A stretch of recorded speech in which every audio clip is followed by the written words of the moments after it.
All right, you hear me? Yes, sir. Okay, buddy, we're live. All right. Are you ready to talk about it, my brother? I am. I'm ready to talk about it. This is going to be a good one All today. right. So, everyone, we're coming to you live from the new BEP studio for another thought provoking episode of a Black Executive Perspective podcast, a safe space where we discuss all matters regarding race, culture, and those uncomfortable topics people tend to avoid. I'm your host, Tony Tidbit. And I'm your co host, Chris P. Reed. And we're here live today to tackle the real, the raw, and the more uncomfortable truths shaping our world. No fluff, no filters, just bold conversations on issues that matter. From power to politics, culture to corporate America, we break it all down without holding back. So let's get into it. Absolutely. And so, everyone, today we're going to take you on a journey, not through politics, not through business, but something older, something deeper, the 7 deadly sins. And this uncomfortable question, me and Chris are going to try to answer. Why does America so often seem like the home country of every one of them? My partner, you want to ready to break this down?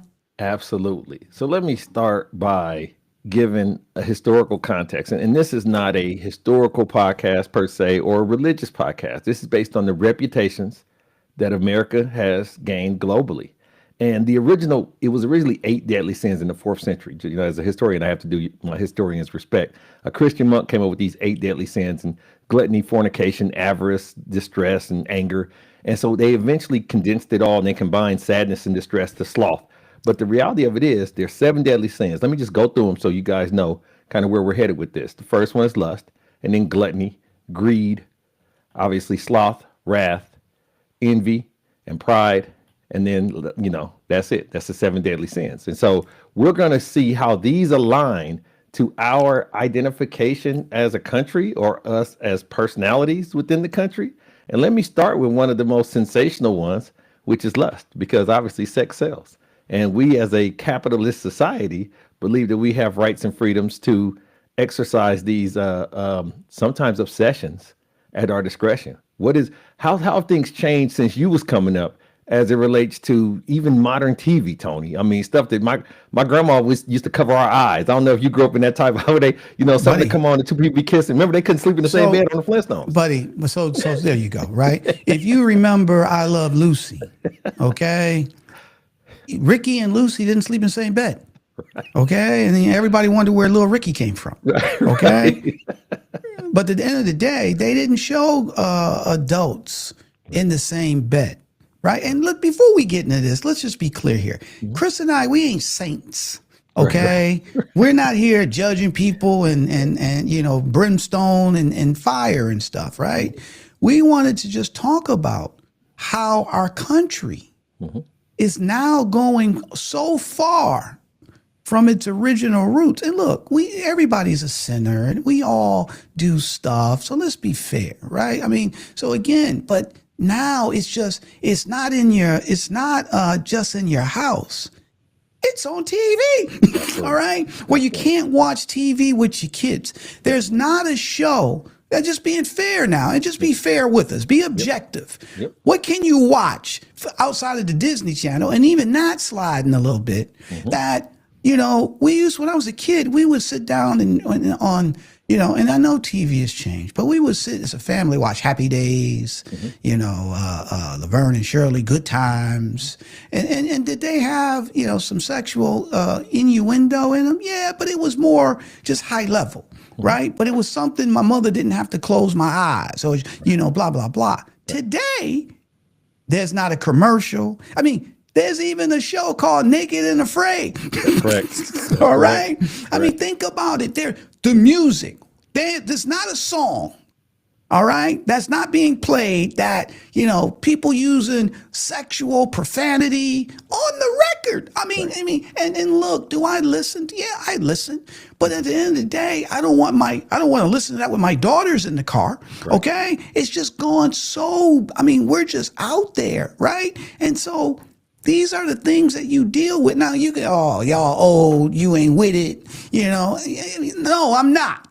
Okay, because I think there's certain things that should stay within that shouldn't be broadcast and created as normal. Okay, and tell me, buddy, name a song that ain't sexualized. Right. But Name once one. again, like we said, the commercialization of sex or lust and the idea that sex sells. And the reality is that we use the concept of freedoms and liberty to express ourselves. So think about the OnlyFans phenomenon. After post-pandemic, when the pandemic hit and people were locked up, this thing became a 97, in estimates, I've seen anywhere from 15 billion to $97 billion US only pornographic industry. Now, some people will say OnlyFans is not necessarily porn because it's just, solo women or whatever the case, you can do whatever you want to. But the reality of it is these subscription-based dynamics where you in the comfort of your own home or in front of your big screen can turn and see real people acting these things out has to affect the fabric of the United States in some way because, and I'm not saying we should be in a communist censored environment, but damn, at some point in time, you can't just let the inmates run the asylum. No, and I get that. The only look, and I don't want to talk out both sides of my mouth, right? Okay. And I'm not a subscriber either. I don't want people to say, "Oh, he must subscribe. That's why he about to protect them." No, Right. no. The thing is, it's in your home. Okay, so if you want to sign up for OnlyFans and you chilling at the crib and you want to go on and okay, you can do that in your home. But the bottom line, it ain't broadcast on TV. Okay, But that's the my gateway point. drug. It's the gateway. It's the desensitization. When you desensitize the allure of sexuality, now when you get these girls getting off the bus in these short shorts and all this stuff. I remember the Daisy Dukes, I Dream of Jeannie. Tell them about the I Dream of Jeannie situation, Tony. You remember where they got canceled because she showed her belly button? Did they get canceled because of that? They got fined. They got fined. They got fined. Okay. And was threatened to be cut off the air. And buddy, she was number one. Barbara Eden was fine. Let's just be fair now. You don't go too far. Don't go too far. No, right, cool. Cool. No, Barbara Eden was fine. All right, and who didn't want to have a genie in the bottle? Right. Okay. But to be fair, she still was covered up, okay? And you're right. If you look back, and look, I don't want us to sound like prudes, right? But at the end of the day, in the 1920s, when women went to the beach, there was no bikini. Women went to the beach with full clothes on. They bathing suit, but they were pretty much covered, right? And guys too. And look, so I'm not saying you can't do that. That's fine. It totally makes sense. But to your point, the when we talk about the 7 deadly sins, and when we talk about the word lust, that's really the key. Is that there's an obsession. I'm not saying that what you do in your house, do whatever you want to do, right? But in the day, we've created this obsession. Yes. And to your point, we have desensitized it, and now it seems normal across all mainstream channels, where even the kids, can't just, they got to be immediately thrust into sexualization at 8, 9, 10, 11, unless you're monitoring everything that they do. You can't sit and watch a program with them. Forget about it. Unless it's Disney or Cartoon Network, you can forget about it. It ain't gonna happen, right? Even if you're sitting and you got a show that you want to watch, and they walk in the room, you got to go out. All right? And that wasn't the way when I grew up, okay, to be fair. So sex is always, just to be fair though, sex is always sold, but I think the obsession, and that's one of the deadly sins of lust, because then that makes you do things that it takes you out of your the normalcy of who you are. Absolutely. And it'll lead you down a path that you can't stop. Absolutely. And ultimately, the morality that it attacks ends up in a situation. And unfortunately, we can't unpack this, and we're not psychiatrists. But the idea of having these thoughts and predilections and being exposed to this and then it being okay. And then on the other end, when a billionaire goes to jail over it, we are outraged, you know what I mean, over the baby oil and all that stuff. It once again, it's because these things are out there and they're in our face. But then when it gets to a threshold we all of a sudden are offended and don't want this to represent who we are as a society. And that's, like you said, talking out of both sides. Buddy, and that's it, right? And so let's be fair though, too. So let's be clear. Okay, when we ask the question, does America so often seem like the home country of every one of these, right? So when we look at the money, let's be fair. I've been to Europe, I've been to other countries, I've been to Brazil, which, in terms of sex, they I don't want to say they promote it, but they have open societies and, Spain and stuff to that nature, right?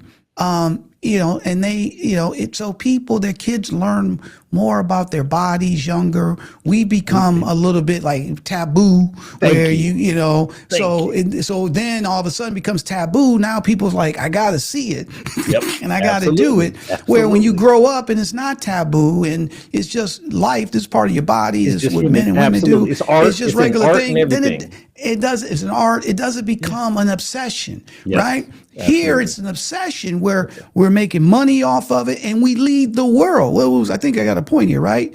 From billion-dollar porn empires to hypersexualized entertainment and advertising, the U.S. exports lust like it's a commodity, all right? Sex sells in America and is one of the top selling products. Those are facts. Those are facts. So that's why we're asking the question. Okay, that's why we're bringing this up, right? Is that this is one of the deadly sins, and is the U.S. becoming the home of it? What's your thoughts, bro? I think we have been. I think that and others. I mean, we can go to, obviously one of the most obese countries in the world, and the sin of gluttony. Buddy, flat out, right? And here's the thing: this is when you know that is gluttony. Right. Okay. Well, there's a few things, right? I'm just going to use one, but then we're going to talk about several others. How many times you go to a drive-through, McDonald's, Wendy's, Burger King, Dunkin' Donuts, Jack in the Box. I'm trying to name them all, right? Taco Bell. And you pull up and you say, yeah, give me a Big Mac and a fry. And they'll be like, what's the first question they ask? Do you want to supersize it? Absolutely. Right? And then be like, yeah, go ahead. Right? How many times have I been out with clients and we've gone to restaurants and we're at steakhouses and everybody's ordering steak. And then I remember this like it was yesterday. And as we're leaving and I'm looking at all the food that's on the table that people didn't even eat. I'm talking, and you talking bills of $1,000, $2,000, and then everybody doesn't eat the food. What about now, where you have the middle class is pretty much being forgotten or lost, because now you got billionaires, right? And all they want is to make all the money, okay? And we consume, and then people buying stuff all the time, right, that they don't need because they got to have it, because we live in a country that showcase you got to have it, right? And we start believing that. What's your thoughts, buddy? So historically, the more corpulent people was a identifier of your status in society. So because times was always lean, think a long time ago, times were always lean, so the people had to be lean. But if you had some meat on you, that meant that you could eat amply. That means that you had the ability, you were attractive to women, things of that nature. And some of that psychopathy has translated over. And so we want to be big, fat, and happy. But the fact is, we don't do things in moderation in the United States. That's what we're known for. We're known for going overboard all the time. And when you said you pull up at the drive-thru of, Whataburger or whatever the case may be, whoever's going to eventually sponsor us, it's a situation where people think they're making an economic choice. And you know what I mean? It's, oh man, it's to go large, it's only 72 cents more, and I can get a basket of fries and this and that. But then you feel compelled to consume as much as possible. Then you eat it all. My grandma used to always say, don't eat until you're full, eat until you're satisfied. Just eat until you, and if you could just really program yourself to eat until you're satisfied, you'll realize you've been overeating for a very long time. And unfortunately, that's just kind of how we've gotten used to it. When I was a kid, and this is not obviously the most political correct thing to say, and I'm not casting aspersions on any persons, but we would have to eat what was on our plate because we were, a generation or two from not having a lot. And we would always hear, it's kids in China starving. Why you not trying to eat these Brussels sprouts and this and that? I didn't know nothing about the continent of Asia, but I knew it was a lot of starving people in Ethiopia and all this other Buddy, stuff. flat out. We were just so okay because of what we saw on television Flat and out. other places to just throw things away and discard things. If I got enough, I'm good, but your eyes are always bigger than your stomach is what they used to say, right? And so they made a business model on that, right? That's again, we're talking when we say these things. We're not saying we're saying this is a business model in America, right? It's about putting stuff in front of people, right? So they will buy more than they need, and then more importantly, we play off that mindset. Right. All right, the supersizing, the go big or go home. These are mindsets, right? You got to do it. You got to do it big time, right? And then you walk around and just from a food standpoint, you have people that's obese. They can't even walk down the street. Walking, what is that?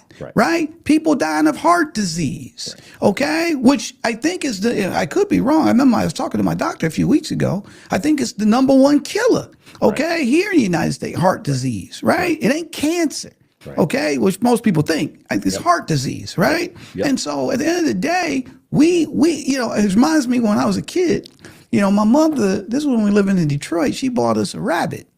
Right. And, we had a rabbit as a pet. Right. And so and again, I watch Bugs Bunny all the time. But, we didn't feed the rabbit carrots. OK, we fed the rabbit lettuce. OK. And then so my mother bought, or my stepfather, somebody bought it. They bought like a big ass I don't know if it was a crate of lettuce, but it was a big box full of lettuce, right? And then we all went out. We went somewhere, whatever the case may be. We came home. The rabbit was dead. Okay? And we were like, what? He got into the lettuce and couldn't stop and ate himself to death. All right. True story. True story. Don't know when to stop. Just kept eating and it just blew up. All right. And that's where we are today, is that people, there's no such thing as moderation. I got to have it all. I got to eat it all, right? And then there are people starving, okay, to be fair, right? And then we throw away the food like it don't matter, right? And that's a business. And again, that's part of the capitalism mindset, go big or go home. Honestly, one of the things that it makes my wife despondent is to see an obese child. And one thing she says all the time is the kid doesn't know, and usually if you see an obese child, you'll see obese parents and they're just passing along that idea. There's no question. You know what I mean? Whatever is in there, they eating, and then everybody's eating for pleasure and not for nourishment and things of that. You have to make smart decisions because you have to think you're going to be here. But like you said, you went to a doctor's appointment. It's a lot of people, especially like us, they use the emergency room as their primary care physician. You know what I'm saying? So it's a lot of diabetes and hypertension and all this other stuff. We've read all about this, but the reality of it is you have to educate. They used to do the food groups and home ec and stuff like that. They got rid of all that because of capitalism, Tony. It's so much more good for the economy for you not to cook at home. And now, of course, everything with Whole Foods and all this stuff and everything organic. And you got, what's your man with the worm in his head? Kennedy. Now you got Kennedy changing all this stuff up, saying, what I'm saying? Everything is organic and everything is, and so it's just crazy, man. It's crazy because, and once again, it leads into what we were going to talk about with the capitalism and the greed. Buddy, flat out. So number 3 is greed, right? And let's be fair. United States, a country that's built on capitalism. A lot of people don't know that, okay? They really don't. It's built on capitalism, okay? And because of that, when we think of greed, remember, what was the flick? Michael Douglas? With Wall Street. Wall Street, right? Yeah, Wall Street, yeah. Didn't he? Was it Wall Street or Wall Street 2 where he said greed is good? Remember that? Yeah. And then it was a slogan, don't be needy, be greedy. Absolutely. All right. You got to be. And buddy, it's a fact, right? So now you got more billionaires. First, you got more millionaires than you ever had. Yep. Now you got more billionaires. Think about when I was a kid, a billionaire with J. Paul Getty. Yeah. Maybe it was a few. It wasn't a lot. First I ever Now heard you of was got Ross Perot. Ross Perot was the first Ross, person that I ever heard was a billion. And that was like $1 billion. That's crazy. buddy, that was in the 1990s. Yeah. I'm talking, I think, what was my man name? Well, not Diamond Jim, but I forget. They did the movie on the dude. He was a century. They all are in a way. Howard But Hughes and all them guys. Yeah. Howard Hughes, wasn't he a billionaire? Yeah. But I know J. Paul Getty was. He had oil, okay? Whatever, okay? But it wasn't a lot. So you see here, we're trying to figure out how many there were, 40, 50 years ago. Now they're you diamond can cousins. name, buddy, stop. LeBron's a billionaire. Oprah's a billionaire. You can just go fucking down the list, all right? If you come here, you could be a billionaire, Dr. fall off Dre and get a is a billionaire billionaire. again, I mean, you know? you think Yeah. about it, right? It's insane. Yeah, So you got way more billionaires. Yeah. And then the middle class, which is the fabric of the United States, they're dwindling away.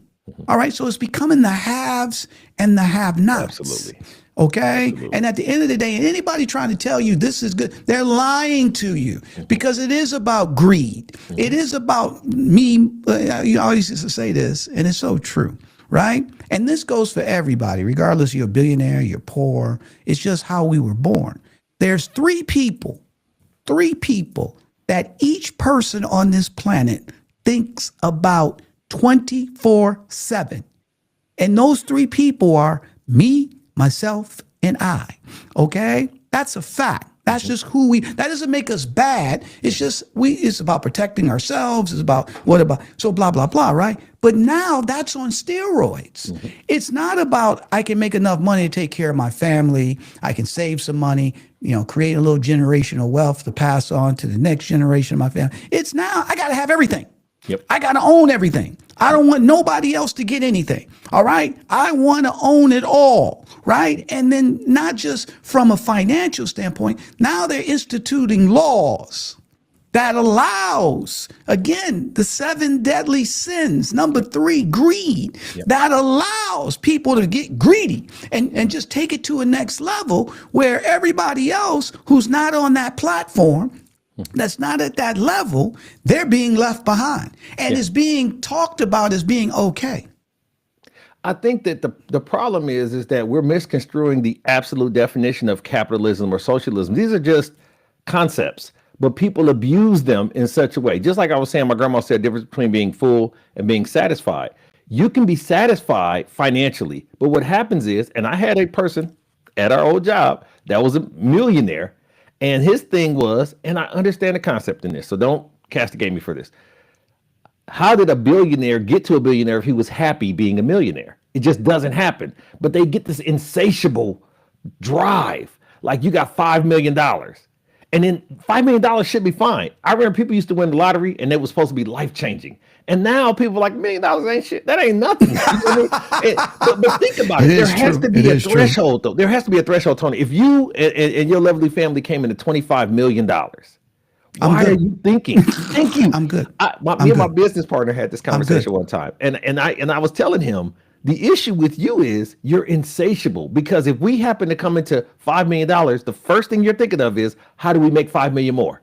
And unfortunately, if we made 5 million more, the next thing you're thinking is, how do we make 10 million more? He couldn't shut off. He couldn't be cool. Yeah, he couldn't smell roses because of greed. Capitalism is fine. It's when you abuse it that it becomes greed. It morphs into greed. And unfortunately, we're always thinking we just can't be satisfied with things that we've been blessed with, or being on base, or being cool. The house has to be bigger because of the likes have to be more. Everything has to be on steroids, like you poignantly put it. And it's just dangerous. Myself and I. Exactly. And here's the thing though, bro. Everybody talks about this phrase, the American dream.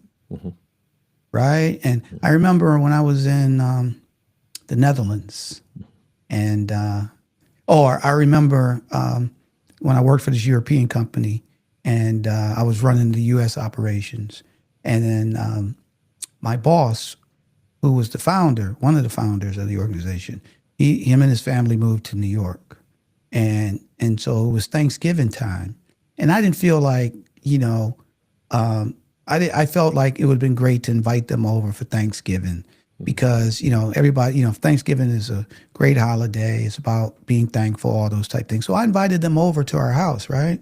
for Thanksgiving. They came by. And then I remember his wife saying, she came by our house and she said, oh, it was such a lovely house. And she said, now I understand, this is the American dream. You know what I'm saying? Right. But that dream is become a nightmare because a lot of people can't afford a house. They can't even buy it. Okay. You got but buddy, the average house, obviously it depends on where you live, right? But 500,000 for a cape. Okay. You're kidding me. Right. So if you're 25 years old, 30 years old, you and your wife, and what does that look? Soon it's going to be an average of $1 million. Yep. Okay. People can't afford that. Yep. Right. But the billionaires, who's buying up the property? Who's selling it?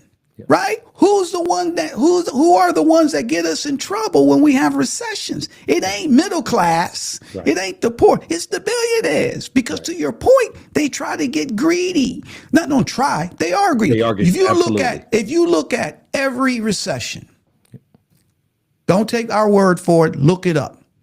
Every recession was started not by some tornado. It was started by some scandal that rich billionaires were trying to your point, make $2 billion. Okay. The greatest recession was what was called in 2008, right? What was that about? The Great Recession. What was that about? That was about billionaires trying to wrap up, get people to buy houses that they couldn't afford. Subprime mortgage. That wasn't poor people that started that. That wasn't the middle class that started that. That was billionaires, subprime mortgage, selling houses that ain't worth. That people couldn't afford. That those houses wasn't even the value. And all of a sudden, it became upside down. All right, because they were packaging these mortgages into these financial portfolios, and they crashed. Go back before that, you had the junk bond scandal. All right, we can go on and on and on. These recessions is started by billionaires trying to be greedy.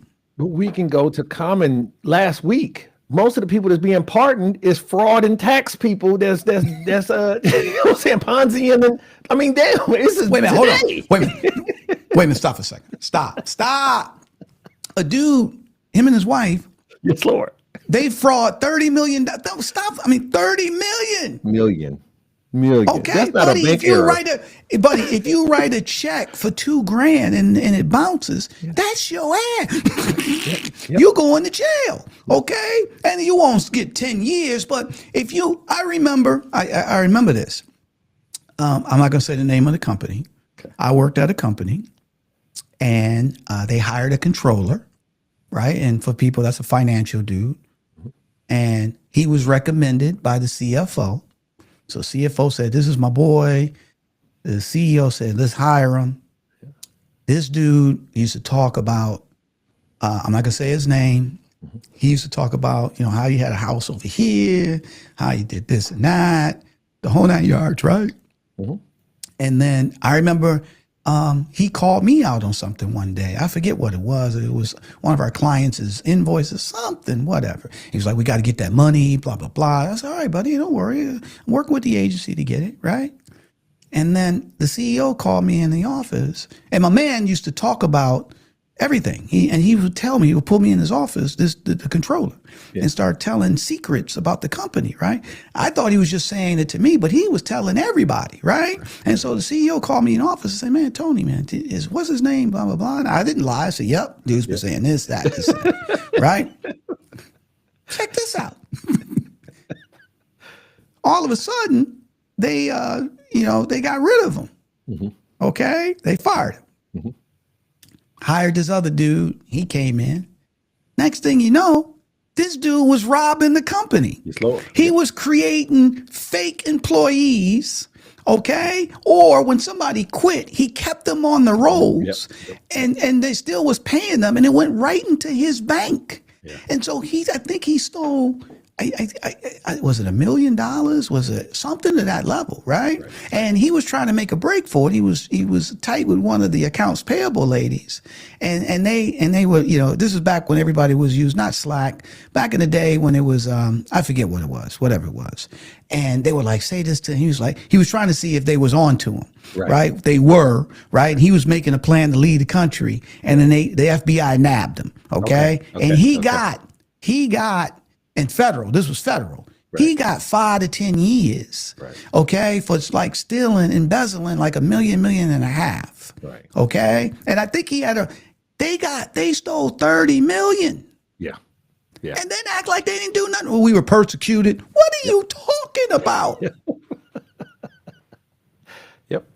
Bruh, it's really bad, man. I mean, just think about that, right? So you're 100% right. This is where capital, and look, I'm all for capitalism. You can turn nothing into something.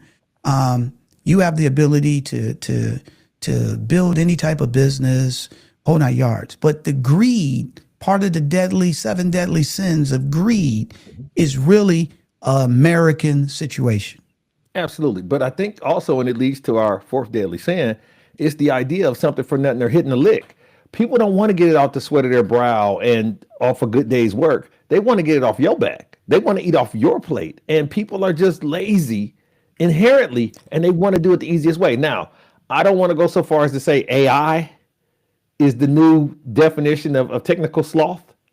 But the idea that I want something to do something for me, if you talk to an older person, right? If you got somebody in your family that's close to you, they hate microwaves. They hate everything that's so convenient that don't make you get up off your ass and do something, because this leads to the gluttony that we talk about, the obesity and things of that nature. We just kids don't play outside no more, Tony. We have a level of comfort that we feel like we deserve or we desire that actually leads to us having problems medically. You know what I mean? We just not moving around. You and I talking about just the simplest walking. I remember you gave me a good conversation about just walking. Just go walking, bruh. Like, you ain't got to do nothing special. Get your ass up and walk. And there's people that's like, I'm not going to walk. Here's the thing, though, bro. So yeah, you're not wrong in that part. But let's take it to another level. Because when I look at sloth, I think of apathy disguised as comfort, which you talked about it, but to another level, right? People do work hard. Let's be fair. We work harder than the majority of the world. That's one of the things that we known for, and that's a downfall of ours as well. Always having our nose to the grind, not. But well, go ahead. What are you gonna say? Productive hours, Tony. We work long. We work a lot of hours, and we're gonna kill them for the OT. But the production level, vis-a-vis the Japanese, the production level. I'm not disagreeing with none of that. So, right, but cool. net, they're working the hours. All right. Okay. Yep. Here's the thing that drives me crazy. When it comes to civic responsibility, when it comes to social justice or global awareness, they don't do nothing with that, right? They don't want to know history. Right. They don't want to learn about other things, right? They don't question, systems. They choose comfort over accountability, right? What's that? What was that? What was that flick? About Denzel was in it, about the school, and Remember the Titans. Okay. Yep, okay. Remember the movie Remember the Titans? Yep, absolutely. And remember the scene where Sunshine said, "Hey man, let me take you into this bar. I'll buy you, a burger." And my man was like, "Look, man, they don't want us in there." He said, "No, man, it's on me. Just come on, let's go." So they went in, and then the owner came out and said, "Look, we don't serve your kind in here. You want something, you go around the back and get it at the kitchen window, and we don't like you too, hippie boy, blah, blah, blah," right? And then my man came out and he was mad. And he was like, "Man, I didn't know. My man said, "You didn't want to know." All right? Right? You don't want, he was like, he don't want to know. Right. And that's where people are. That's where the sloth comes. And what you were saying earlier, but the bottom line is, bro, people don't want to know. Right. And let's be fair though, too. They don't like people that smart. Let's be fair. Let's say it. Let's say it flat out. They Yep. don't. Okay, because then it's a knock against them because they haven't read an encyclopedia. They haven't used their phone and look up anything. They haven't looked at higher learning. And then you don't have to have a PhD or get a master's degree. It's just they stop learning. Right. They know what they know, and guess what? Like Petey said, they don't want to know. All right? And then so if you bring something to them, like global warming, what are they talking about? That's this and that. They don't want. You see what I'm saying? That's where we are, right? And so at the end of the day, anybody that brings any type of intellectual insight to educate, they're the enemy. Anybody, when it comes to social justice or, seeing what's happening to their fellow citizen, they turn their head the other way. The only thing they say is, I ain't do nothing. Yep. Okay. And so to me, as a country that's supposed to be, the leader of the free world and jumps into all these different type of wars at other people's behest based on protecting them and whatever the case may be, when it comes to their own citizens, they don't want to know. Absolutely. But you got to understand, we peddle the inconvenient truth, Tony. And the idea of us giving this reality and this information to people, the problem is we're bestowing accountability on them because now that you can't trick yourself. People tell themselves a lot of lies. But if they listen to us long enough and we divulge these things and you give references and you say, go learn for yourself, go see for yourself. Well, now you're giving them an activity. That's number one, that they're too lazy to go do, because the convenient truth is whatever my news outlet shovels to me is good enough for me because it's good enough for the people in my ecosystem. This is why you need diverse conversations and different people on panels and these type of things that we do every week. This is why it's so beneficial, is because it's going to have you at least think, wait a second, I didn't see it that way, or I had no idea that existed. But I care. And it's just easier, to be honest with you, to be at arm's length with poverty, arm's length with civil unrest, arm's length with the person across the street. We are starting to isolate ourselves as human beings, unfortunately, or we're culting up for things that we haven't really unraveled what all is entailed here. We're taking a little bit of information, misinformation most of the time, and taking that to the bank, literally taking that to the bank, buying watches and coins. And we are really feeding an ecosystem of greed through our sloth. Buddy, it's as simple as this. They don't want to know. All right? Right. They don't want to know. Right. All right? They want to stay in their bubble, and then they want people, you just said it, and they want people to tell them what they want to hear so they can feel comfortable. Right. And that's enough for them. Right. They don't want to know, because you're 100% right. They have every tool. Mm-hmm. Even if you believe it, let me just see what the other side is saying. They don't want to. Right. And that's part of one of the deadly sins. Right. It's just being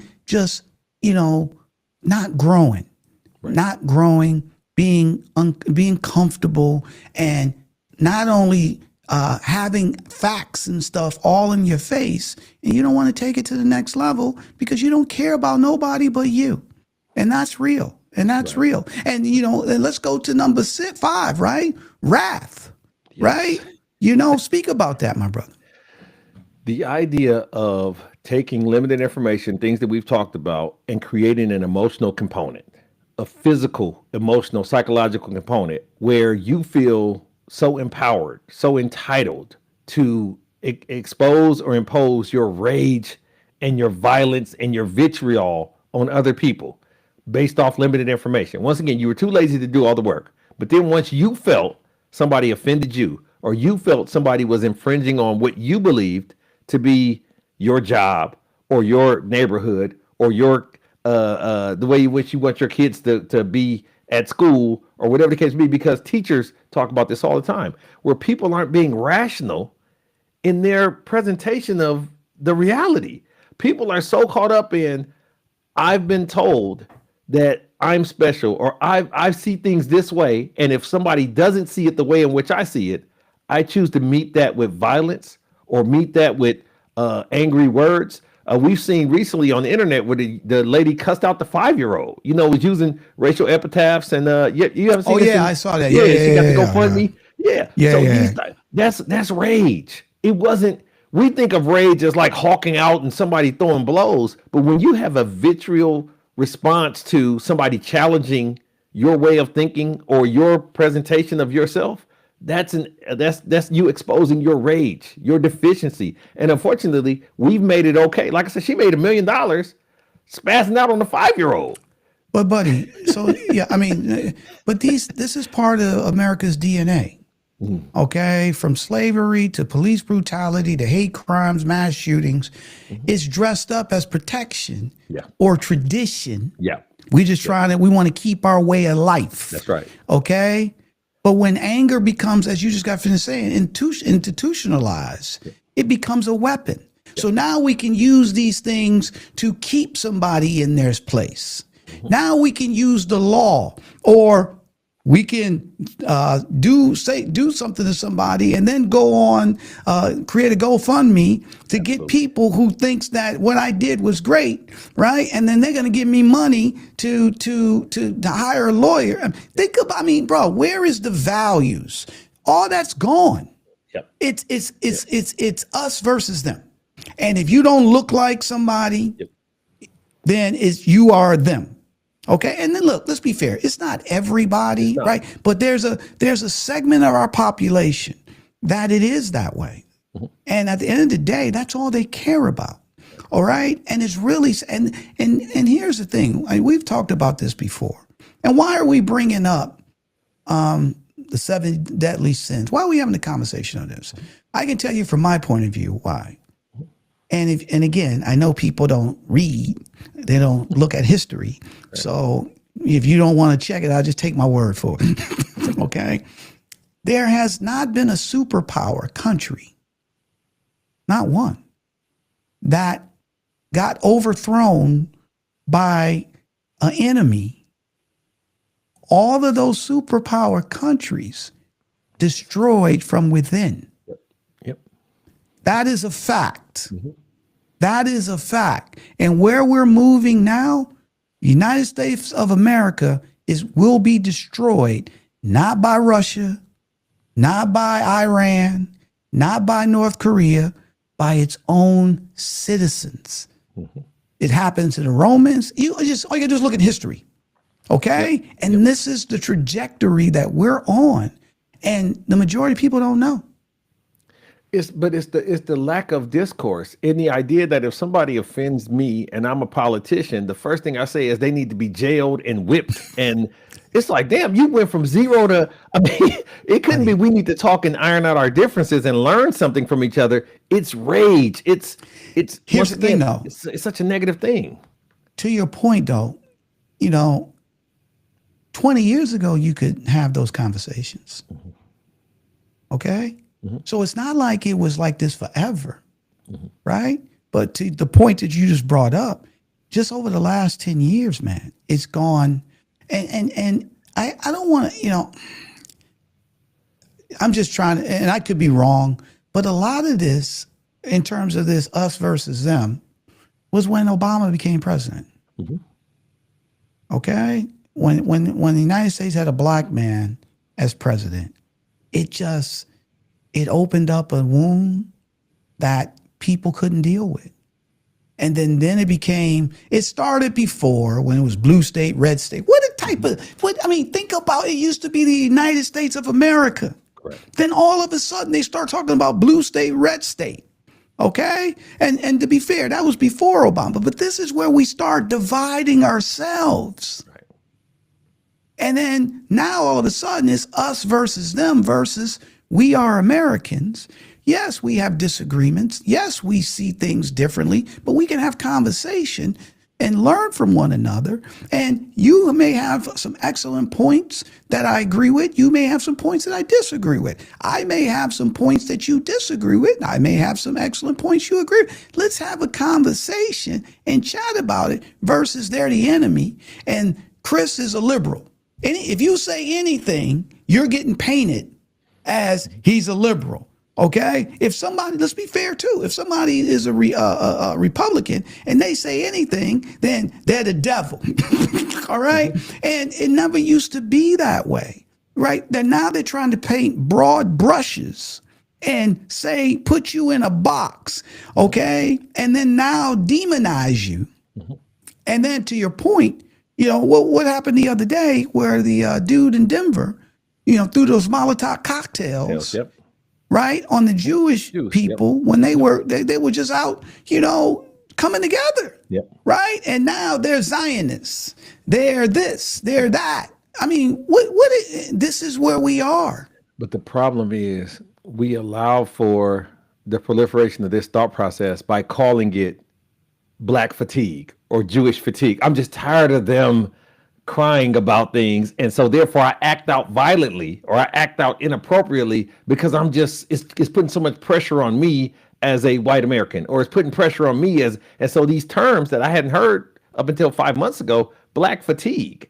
I never heard that. Oh yeah. So basically, even with this woman that garnered all this money, we're tired of them being the forefront of the thought process when we make decisions. Them being American citizens, how I see it, them seeing it as, wait a second, why aren't we included? Why aren't we thought of? Why aren't we? And they're like, no, because I didn't grow up having to think of you first. And I liked it. America was great then. And so now we have they're calling it Jewish fatigue, Black fatigue, the fatigue of anybody that's not me having a say-so or having a seat at the table. And they feel like there's a scarcity of seats. And so this envy, which is, obviously the sixth deadly sin, this desire to want to keep it to yourself is greed. It's all these things kind of interwoven. But the green-eyed monster of jealousy, the idea that I don't like that you can be mentioned in the same conversation as or I don't like that you can. Here's the situation. If you are this person and there's aspersions being cast on you and you can't get your kid into the school, we talk about like DEI in the schools now, all this other stuff, right? This is a situation where envy is absolutely ridiculous in the idea of, if we go to just grades, be careful. Be careful. If we go to a meritocracy where people have to earn it, because people have cultural stereotypes of who's the hardest working, who's the best in STEM, who's the best doctors.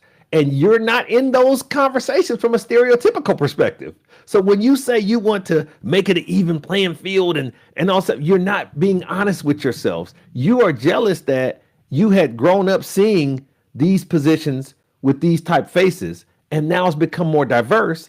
And it's ruining your construct of what you thought. There's a riddle that says the doctor can't operate on the person and that came in a car crash or whatever. And basically the premise of the riddle is they're saying, why can't it? And in the way the riddle is composed is that you assume it's a man. You assume that it's a man doctor. And ultimately the reason why is because it's a female doctor. This is her son. And that's why it's a conflict of interest. But that tells you in just that little simple riddle how we've been programmed to believe certain things, President of the United States, this or that, have to fit this phenotype, have to fit this gender dynamic, all these things. And unfortunately, when that's challenged, it creates envy. As opposed to, well, this is evolution. This is, an expansion of things. This is that person. You talked about this passionately one time, where if you're a CEO and you're a Black person, or you're a CEO and you're a woman, they assume you slept your way, you cheated your way, all these other things are aligned with, instead of you just being really qualified to get this gig. Why do you? But that's envy. Buddy, you ever see the flick? You ever see the movie? I can go to movies on this all the time, right? Damn. Yes, sir. Right? You ever see the movie Mississippi Burning? Yes, sir. Yes, sir. Okay. Yes, sir. You remember, I don't know if it was in the beginning or towards the beginning of the movie when it was William Dafoe and it was my boy, and he just died not too long ago, him and his wife and the dog. Oh, yeah. Glenn, what's his name? He played Popeye Doyle and what's his name, right? Yeah. But whatever. Yeah. He was talking about, they were riding in the car, and he was talking about how he grew up poor. Gene Hackman, thank you. Yes, sir. Yes, sir. And Gene Hackman was talking about, fictional. He was just telling this fictional story as the character, how they grew up, they didn't have a lot. They were broke, right? Poor, lived somewhere in the South. And this black dude, Monroe, was living next to them, right? And then Monroe started, building out his land, black dude. And then Monroe bought a donkey, a mule, okay? And he was going to make money off his land because now he's got a mule. He don't need any people. And so the neighbors was teasing him and said, oh, Monroe, he's going to have this. Oh, Monroe, he's going to have that. Oh, he just got a mule. Oh my God, Monroe. So they were like, he's going to do better than you. He's going to surpass you. Yeah. And then Gene Hackman says, then one day that mule ended up dead. And he said they were riding down the road and they saw Monroe and them starting to pack. They were leaving. And he said he looked at his daddy and he could see in his eyes, Daddy's dad, he was ashamed that he did it. He's the one that killed the mule. And then he looked at his son and said, son, if you're not better than a N-word, then who are you better than? Okay? So so everything you just got finished. See, this is what I'm talking about here. Right. All right? Somebody that they were working their butt off. They wasn't the American dream. They wasn't trying to just leave me alone and let me do my thing. Over here. Yep. Right? And then all the people say, oh, look at him. He's gonna, right? Because he ain't white. Yep. So now we can't have this black dude building a business and making me look bad. Yes. He is doing he did the work. Nobody gave him nothing. Yep. So now we got to kill the mule so he can now not prosper. And even though it don't put no money in my pocket, even though it doesn't help me, I can live with myself. And that's the mindset when we talk about envy. Okay, versus being happy for people. See, that's the thing that drives me crazy. Is that, look, if you want a meritocracy and you don't think these groups of people don't rate, then let's see. You ain't got to do nothing. And just leave them alone. Don't get involved and let them do their thing. Don't try to stop them. Don't try to create a law. Don't try to do anything that just, if you believe, then let's go straight up. Let's go head up and see what time it is. Right? They don't want to do that because they know they'd be lapped. Absolutely. Okay? That's the issue. Absolutely. That's the issue. Because if I'm better than somebody, I ain't got to do a damn thing. Right. I'll go to sleep while they work and I'll run laps around. If I think that's how bad they are, or inferior, I should say, then they are, right?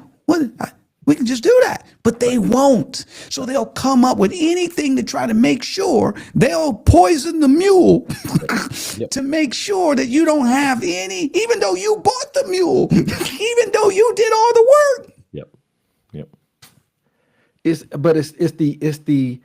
The issue is when you get into these conversations about somebody taking your job or living in your neighborhood or dating your the idea of ownership is everything is yours. Every job is white people's job, right? Think about that. Just that mindset. We own all the jobs. But think about this though, Tony. To be honest with you, if you wanted it, real talk, you could have first dibs. If you worked your ass off and did what I did, you would have first dibs. But you don't. Stop. They don't, bro. They don't. You just don't want, like you said with the mule, you just don't want me to have it. You don't want me to have it. It's like breaking up with a girl. And you want her, because but you don't want nobody else to be with her either. The story that Gene Hackman told was true. It was, I can't live with myself if I see this person prosper. That's what that is about. What does it say to me, right, about me if this person is able to surpass me with all the stuff that they go through and they're still able to surpass me, right? And that goes to number 7. Absolutely. Go ahead, speak on it. Because this is the last one and we got to wrap up. Yes, it's 7 deadly. Yeah. So pride is obviously the most dangerous. And as we've famously heard, cometh before the fall. This is 2,000 years old. Pride cometh before the fall. The idea of having self-esteem and having confidence. It's different when you impose that level of pride, just like the story you told. This man was somebody said something, and he allowed for his pride to infringe upon his humanity. And that was the story was perfect. It's apropos for what we're doing here, and it kind of broke down all. And I'm not saying people aren't psychologically complicated, and I'm not. We all fall short of the grace, and we all have experienced one of these sins at one point in our lives. It's when you allow for this to consume you to where it affects your political choices, where it affects your economic spending choices, where it affects the way in which you produce or present yourself, not only within your community, but to the world. Because that's what the world is a stage and we're on it. And we should be shining examples of when you can relieve the beginning of the pilgrims, religious persecution, and you come over here and you're allowed to do your thing. But then, of course, the Native Americans have some land that you won't, kind of. And so you decide you're just going to take it. You're just going to take it. And then it becomes part of the interwoven fabric of that take mentality, that conquering spirit, or whatever you want to say is the issue.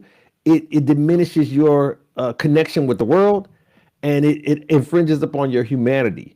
And that pride that you have is misguided in that regard. What say you? Buddy. Again, man, these things are simple. Okay? So you said it. Pride in America is not about self-esteem, not just about self-esteem. Mm-hmm. It's about supremacy. Yes, sir. Okay? Yes, sir. It's the American exceptionalism.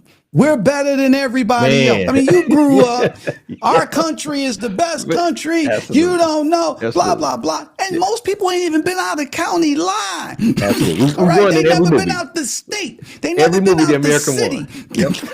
Every movie, we the greatest, the whole 9 yards. And then so when you have, and that's the system. Yes. Okay, that's part of woven in, brainwashing you. Mm-hmm.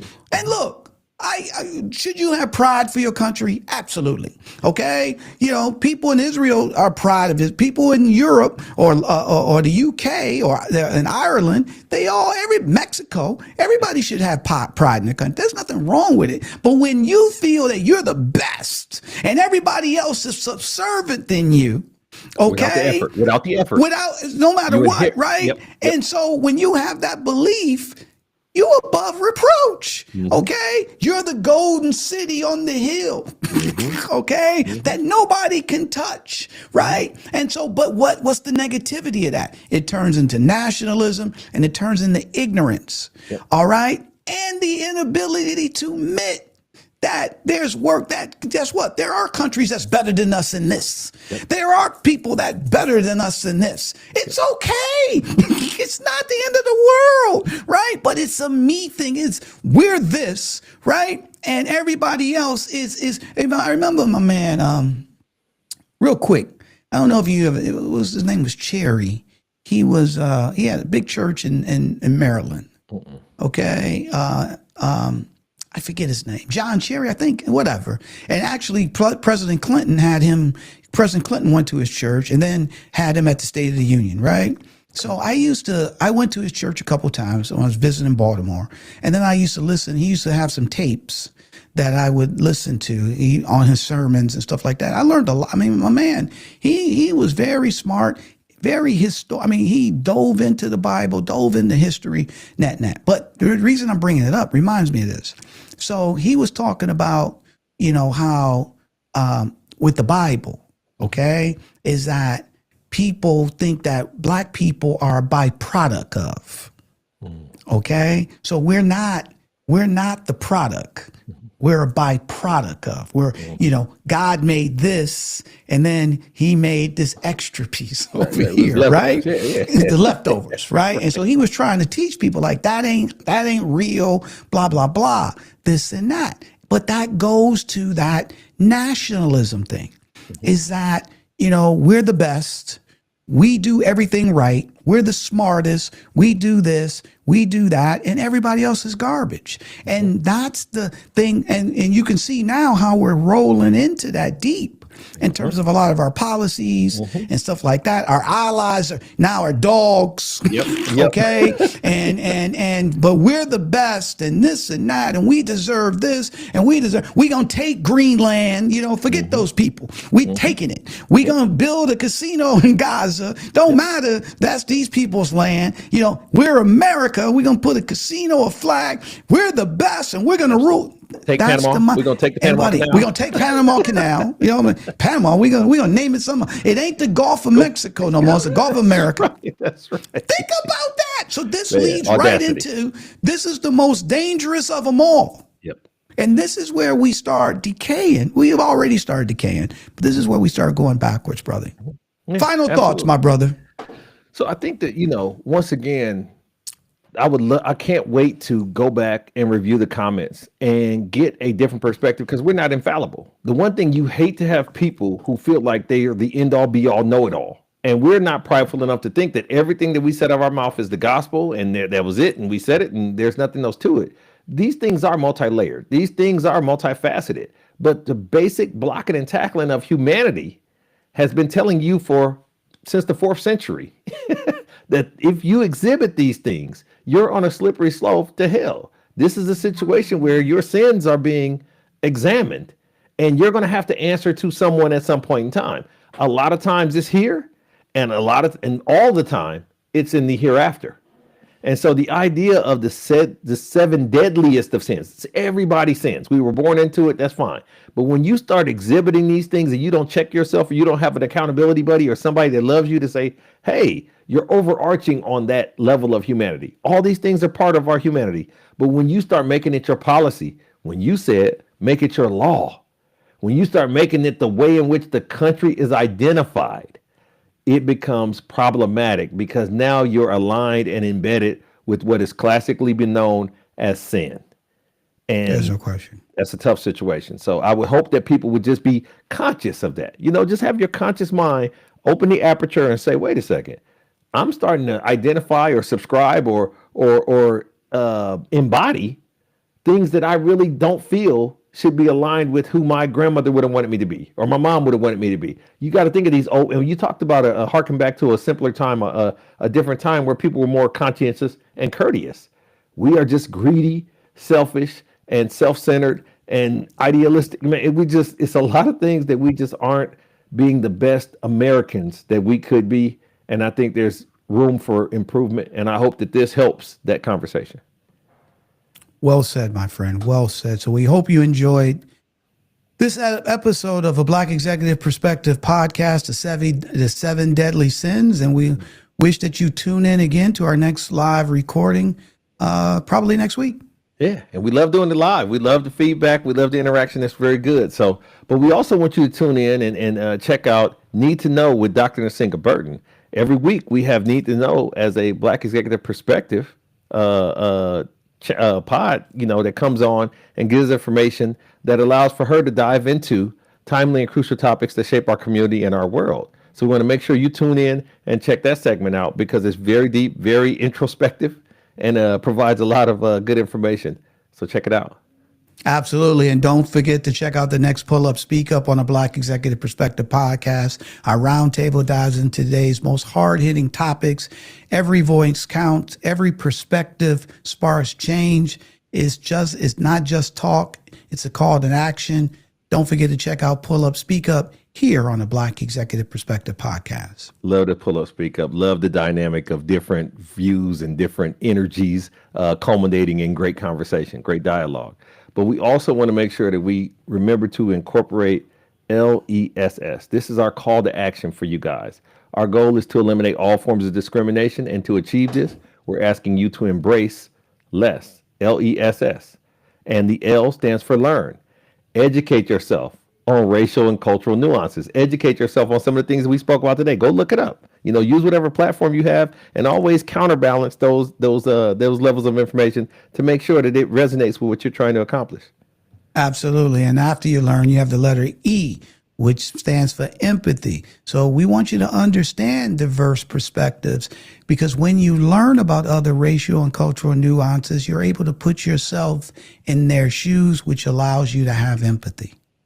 And then today live, we shared, S is for share, the first S. And we shared our insights and tried to enlighten you on how we felt about America and its alignment with the seven deadly sins. Hopefully through the comments, you share your perspective on that as well. And absolutely. And the final S stands for stop. You want to stop discrimination as it walks in your path. So if Aunt Jenny or Uncle Joe say something that's inappropriate at the Sunday dinner table, you say, Aunt Jenny, Uncle Joe, we don't believe that, and you stop it right there. So if everyone can incorporate less, LESS, we'll build a more fair, a more understanding world, and we all will be able to see the change that we want to see because less will become more. So make sure that you tune in for all the things that we spoke about on this platform. Check us out next week again live with a fascinating topic that we'll have for you. If you have any suggestions, make sure that you reach out to us. Go to the website, sign up for the newsletter, review us, like us now while you're here, subscribe wherever you're listening to us. And Tony, where can they find us? Buddy, you can find the Black Executive Perspective podcast right here on YouTube, Apple, Spotify, or wherever you get your podcasts. And you can follow us on our social handles of X, YouTube, LinkedIn, TikTok, Instagram, Facebook at A Black Exec. For my fabulous co-host, the co-host with the most, my boy down in Dallas, Chris P. Reed, I'm Tony Tidbit. We talked about it. We learned about it. We're going to continue to strive about it, and we're going to thrive about it. We love you, and now we're out.